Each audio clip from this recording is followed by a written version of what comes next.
تاکہ میں وہاں سے جا نہ سکوں۔ تب اس نے خوفناک آواز میں مجھ سے جو بات کہی وہ سن کر میرے قدموں تلے سے گویا زمین ہی سرک گئی۔ ایک بات تم کان کھول کر سن لو، تم میری ہو اور میری ہی رہو گی۔ اگر تم نے کسی اور کا ہونے کی کوشش بھی کی تو میں تمہیں کسی کے قابل نہیں چھوڑوں گا۔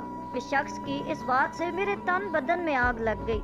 تم ہوتے کون ہو مجھے میرے ہی گھر میں دھمکانے والے؟ میں ابھی امی اور بھابھی کو بتاتی ہوں، وہ تمہیں ایسا سیدھا کریں گی کہ تم یاد رکھو گے۔ اس شخص نے میری طرف مسکرا کر دیکھا اور میرا راستہ چھوڑ دیا۔ میں چیختی ہوئی اماں کے پاس پہنچی۔ اماں گھر میں چور گھس آیا ہے، آپ جا کر دیکھیں، بھیا کو بلائیں۔ میں نے سب گھر والوں کو شور مچا کر اکٹھا کر دیا۔ سب گیلری میں گئے، وہاں پر کوئی بھی نہیں تھا۔ مجھے سب لوگ شک کی نظر سے دیکھنے لگے۔ تب مجھے احساس ہوا کہ یہ شخص کوئی اور نہیں بلکہ میری ہی بھابھی کا رشتہ دار ہے۔ بعد میں بھابھی نے بتایا کہ وہ ان کا سگا بھائی ہے۔ یہ سب سن کر میری تو پریشانی میں اضافہ ہو گیا تھا، کیونکہ یہ شخص تو مجھے پہلے سے جانتا تھا۔ اب شاید میری زندگی اجیرن کرنے میرے گھر تک رسائی حاصل کر چکا تھا اور اسے تو کوئی روکنے والا بھی نہیں تھا۔ بھیا تو پہلے ہی بیوی کے غلام تھے، ان کے منہ سے بیوی کے لیے کوئی بات نکلوانا مشکل ہی نہیں، ناممکن بھی تھا۔ اس لیے میں خاموش رہی اور اس بات کا ذکر کسی سے نہیں کیا۔ اماں سے کہتی تو وہ خواہ مخواہ پریشان ہو جاتی، اسی لیے میں چپ سادھی رہی۔ مگر یہ بات اتنی ہلکی نہ تھی جتنا میں نے سمجھ لیا تھا۔ اگلے دن میں اپنے کمرے میں بیٹھی تھی کہ بھابھی میرے پاس آ کر کہنے لگی کہ تم کو ایک بات بتانی تھی، اگر تم کسی سے ذکر نہ کرو اور وعدہ کرو کہ اسے تم خود تک رکھو گی۔ میں ہمہ تن گوش ہو گئی۔ میرے خیال میں بھابھی کا کوئی خود کا راز تھا جس میں وہ مجھے ہمراز بنانا چاہتی تھی، مگر انہوں نے جو بات کہی وہ بالکل مختلف تھی۔ وہ کہنے لگی کہ میں اپنے بھائی کا رشتہ تم سے کرنا چاہتی ہوں، وہ تم کو بہت چاہتا ہے، 3 سالوں سے تمہارا تعقب کر رہا ہے۔ اس نے تو میری شادی پر بھی اسی لیے اعتراض نہ کیا جب اسے معلوم ہوا کہ تم امجد کی بہن ہو، ورنہ وہ تمہارے خاندان کو پسند نہیں کرتا تھا۔ اس نے تم تک پہنچنے کے لیے کئی راستے بنائے ہیں، اب تم انکار مت کرنا، ورنہ وہ جنونی ہے اور تمہارے لیے کچھ بھی کر گزرے گا۔ بھابھی کی بات سن کر مجھے ڈر سا محسوس ہوا۔ میں ان کے بھائی سے ہرگز شادی نہیں کرنا چاہتی تھی، مگر ان کا موقف تھا کہ ان کا بھائی مجھے دل و جان سے چاہتا ہے۔ مجھے تو اب گھر آتے ہوئے بھی عجیب سی الجھن ہونے لگی۔ میں زیادہ تر اپنی سہیلیوں کے پاس ہی باہر رہتی، گھر آتی تو بھابھی ایک ہی بات کا رونا لے کر بیٹھ جاتی، کہتی کہ میرے بھائی سے شادی کر لو، وہ تمہیں بہت خوش رکھے گا۔ ایک دن کی بات ہے کہ میں اپنی سہیلیوں کے ساتھ نہر پر کھیلنے چلی گئی۔ وہ سب تو کپڑے دھو کر اپنے اپنے گھروں کو ہونی، نہ جانے میں کس سوچ میں گم تھی کہ وہیں بیٹھی رہی۔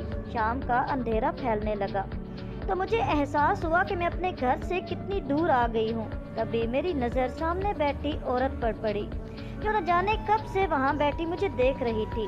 اس نے مجھے دیکھا تو کہنے لگی کہ بیٹی، یہ تم کس حال میں اپنے گھر جا رہی ہو؟ اس وقت تمہیں اس طرح ان کپڑوں میں گھر نہیں جانا چاہیے، تمہارے گھر کے راستے سے ہو کر آ رہی ہوں۔ میں نے کچھ مہمانوں کو تمہارے گھر کی طرف جاتے دیکھا تھا، اگر تم اس حالت میں گئی تو نہ جانے تمہیں کیا کیا باتیں سنائیں گے۔ میں نے اپنے کپڑوں کی طرف غور سے دیکھا تو وہ مٹی اور کیچڑ لگنے کی وجہ سے بہت گندے ہو رہے تھے۔ میں نے سوچا کہ میں یہیں بیٹھ کر اپنے کپڑے دھو لیتی ہوں، گھر جانے تک خشک ہو جائیں گے۔ بیٹی تم یہیں پر رکو، میں تمہارے لیے کپڑے نکالتی ہوں، میرے پاس بہت سارے جوڑے ہیں، اس عورت نے کہا اور اپنے ہاتھوں میں پکڑی پوٹلی کو کھولنے لگی۔ میں حیرت سے اسے دیکھ رہی تھی کیونکہ میں نے اس بڑھیا کو آج سے پہلے کہیں نہیں دیکھا تھا اور یہ مجھے نئے کپڑے دینے پر تلی ہوئی تھی، جبکہ میرے پاس روپیہ بھی نہیں تھے۔ میں نے بڑھیا کو ایسا کرنے سے منع کر دیا تو وہ اٹھ کر میرے پاس آ گئی۔ ارے تم تو میری بیٹی جیسی ہو، میں ساتھ والے گاؤں سے آئی ہوں، یہاں پر میں کپڑے بیچتی ہوں، مگر تم مجھے اپنی بیٹی جیسی لگتی ہو، اسی لیے تمہیں کپڑے دینا چاہتی ہوں۔ اب گھر جاؤ اور یہی کپڑے پہن کر جانا، ورنہ تمہارا تاثر بہت برا پڑے گا۔ بڑھیا کی بات مان کر میں جھیل کے ساتھ ہی بنے اس غسل خانے میں چلی گئی جو یہاں پتھروں سے بنایا گیا تھا۔ گھر جاتے ہی بھابھی کی نظر میرے کپڑوں پر پڑی تو کہنے لگی کہ یہ کیا، تم یہ کپڑے تو کچھ اور پہن کر گئی تھی۔ میں نے کہا کہ مجھے ایک عورت نے دیے ہیں۔ کہ وہ کہہ رہی تھی کہ تمہارے کپڑے گندے ہو گئے ہیں، اس لیے یہ پہن لو۔ بھابھی نے کہا کہ تم نے بالکل ٹھیک کیا، اور یہ بات کہہ کر کمرے سے باہر نکل گئی۔ اس بات کا مطلب مجھے آج تک سمجھ نہیں آیا۔ بہرحال میری طبیعت تو 3 دن گزرے تھے تو کچھ عجیب سی ہونے لگی۔ میں یہ سب نظر انداز کرتی گئی، مگر پھر جب میرے پیٹ میں درد مسلسل بڑھا اور طبیعت بوجھل رہنے لگی تو میں نے اماں کو بتایا۔ اماں بھی میری بات سن کر کہنے لگی کہ تمہیں ہسپتال لے کر جاؤں گی، کیونکہ یہ مسئلہ اب ہمارے حکیم کے سلجھانے کا نہیں ہے۔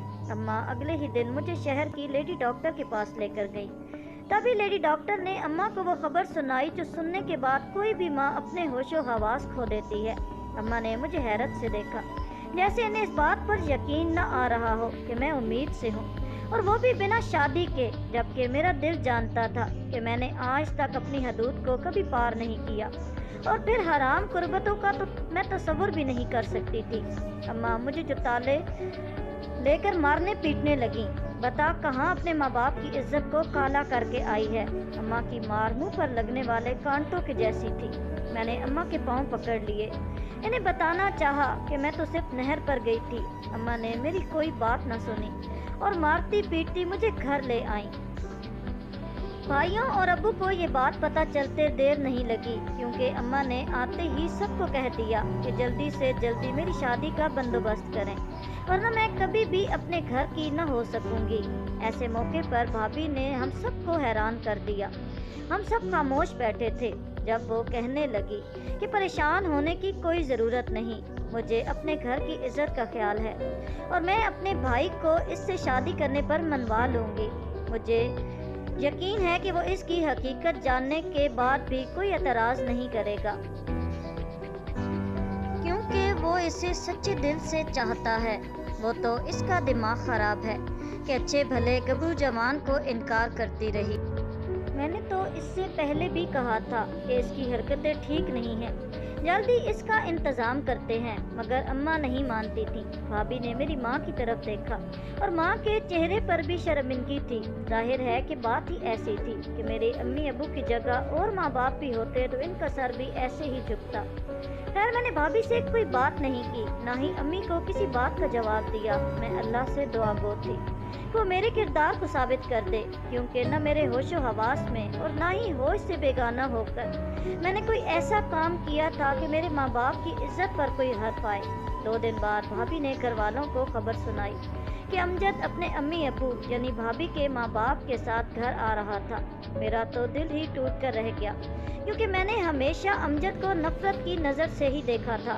اس کا کردار گرا ہوا تھا اور اس کی باتیں ایسی تھیں کہ اس کو 2 منٹ بھی برداشت کرنا مشکل کام تھا، مگر میں نے نظر میں ماں باپ کی رضا پر چپ سادھ لی۔ میں جانتی تھی کہ اب گھر میں مجھے کوئی بھی قبول نہیں کرے گا، اس لیے خاموشی سے شادی کا جوڑا پہن لیا اور نکاح کے کاغذات پر دستخط کر دیے، یہاں تک کہ میری ڈولی اٹھ گئی، جو ڈولی کم اور جنازہ زیادہ تھی۔ آنسو بہاتی میں امجد کے گھر آ گئی، مگر ایک بات میری سمجھ سے بالا تر تھی کہ امجد نے کبھی بھی مجھ سے نہ کوئی سوال کیا اور نہ ہی اس نے میرے ماضی کے بارے میں پوچھا کہ میرے ساتھ یہ سانحہ کیسے ہوا اور اس بات کی حقیقت کیا ہے۔ امجد کی باتیں ناقابل یقین تھی اور اس کا رویہ میرے ساتھ ایسا تھا کہ جیسے وہ مجھے حد سے زیادہ چاہتا ہو۔ مجھے بھی اس پر یقین آنے لگا تھا۔ میں سب کچھ اس کی محبت میں بھلا بیٹھی کہ شاید اب وہ مجھے چاہنے لگا ہے، مجھے اپنایا ہے، میری غلطیوں کو معاف کیا ہے، جو زمانے کی نظر میں غلطی تھی۔ جو یقین مجھ پر کسی نے نہ کیا، وہ یقین امجد نے کر کے اپنی محبت کو ثابت کر دیا ہے۔ بہرحال رشتہ جتنا بھی خوبصورت ہو، اس میں لڑائی جھگڑے اور نوک جھوک ہونا ایک معمولی سی بات ہے۔ ایک دن میری اور امجد کی کسی بات پر معمولی سی لڑائی ہوئی، تب امجد کے تیور ہی بدل گئے اور وہ سخت غصے میں آ گیا اور مجھے کہنے لگا کہ میں اگر تمہیں حاصل کر سکتا ہوں، زمانے بھر میں تمہیں رسوا کر کے اپنی محبت کی بھیک دے سکتا ہوں، تو میں ایک بار پھر رسوا کر سکتا ہوں۔ اس کے الفاظ میرے ذہن میں پیوست ہو گئے، اگرچہ اس نے بعد میں 1000 بار کہا کہ وہ محض مذاق کر رہا تھا، مگر میرے ذہن میں اس کا لہجہ بیٹھ گیا تھا۔ اب میں سچ جاننے کی تمنا کرنے لگی تھی۔ میں جاننا چاہتی تھی کہ آخر میری رسوائی کے پیچھے امجد کا کیا ہاتھ تھا۔ میں نے بھابھی سے بھی پوچھنے کے لیے بہت کوشش کی، مگر مجھے کسی نے نہ بتایا۔ اپنے اللہ سے دعا کہنے لگی